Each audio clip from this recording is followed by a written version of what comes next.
સુરત શહેરમાં ગણેશોત્સવમાં કોઈ કાકડી ચાળો ન થાય તે માટે સુરત પોલીસ એક્શનમાં આવી ગઈ છે અને સુરતમાં 9000થી વધુ પોલીસ અધિકારીઓ અને કર્મચારીઓ ખડે પગે તૈનાત રહેશે।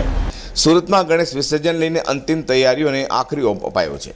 તે સુરત પોલીસ પણ બંદોબસ્ત કડક ગોઠવી દીધો છે, જેમાં ગણેશ વિસર્જન લઈને સુરત પોલીસ કમિશનર સહિત ઉચ્ચ અધિકારીઓ અને પોલીસ કર્મચારીઓ તૈનાત કરાયા છે।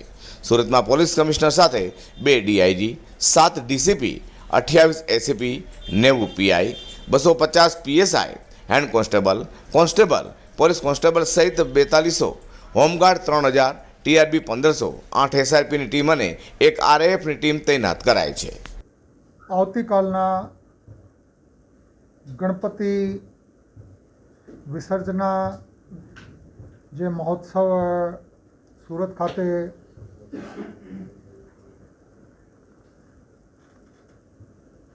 ઉજવવામાં આવશે એના અનુસંધાને પોલીસ તરફથી ઘણી બધી તૈયારી કરવામાં આવી છે। પોલીસ આમ તો કાયદો વ્યવસ્થાની દૃષ્ટિએ હંમેશા એલર્ટ હોય છે, પરંતુ છેલ્લા કેટલાક દિવસથી 10મી તારીખથી જ્યારથી ગણપતિજીની મૂર્તિની સ્થાપના થઈ છે ત્યારથી પોલીસે બહુ સઘન કામગીરી દરેક બાબતમાં કરી છે। કેટલીક એવી સફળતાઓ છે જે પોલીસની આ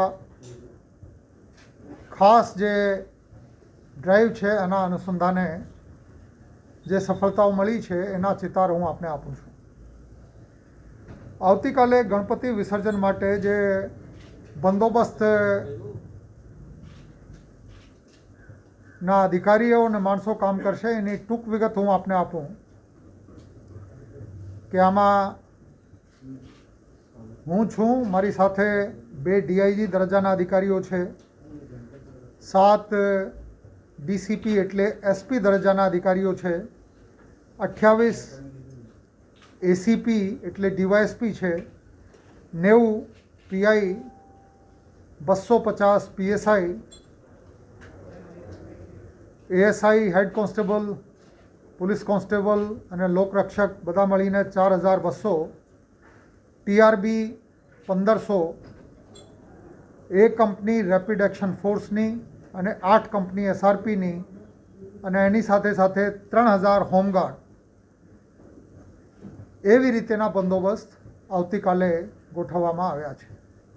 બધાની બ્રીફિંગ થઈ ગઈ છે, વિગતવાર ચર્ચાઓ થઈ ગઈ છે। તમામ અધિકારીના માણસોએ પોતપોતાની ફરજના વિસ્તારની મુલાકાત લઈ લીધી છે। જે સચોટ મુદ્દાઓ હતા આ બાબતે બધાને સમજણ પૂરી પાડી દેવામાં આવી છે।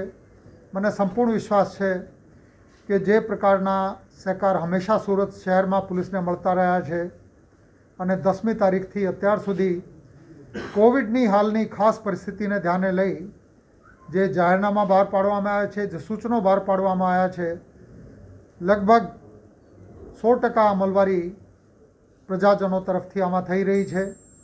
મને સંપૂર્ણ વિશ્વાસ છે। સુરતમાં ગણેશ વિસર્જનના તહેવારમાં કોઈ અનિચ્છનીય બનાવ ન બને તે માટે સુરત પોલીસ દ્વારા કડક બંદોબસ્ત ગોઠવી દેવામાં આવ્યો છે। અઝર કુરેશી સાથે પ્રકાશવાળા।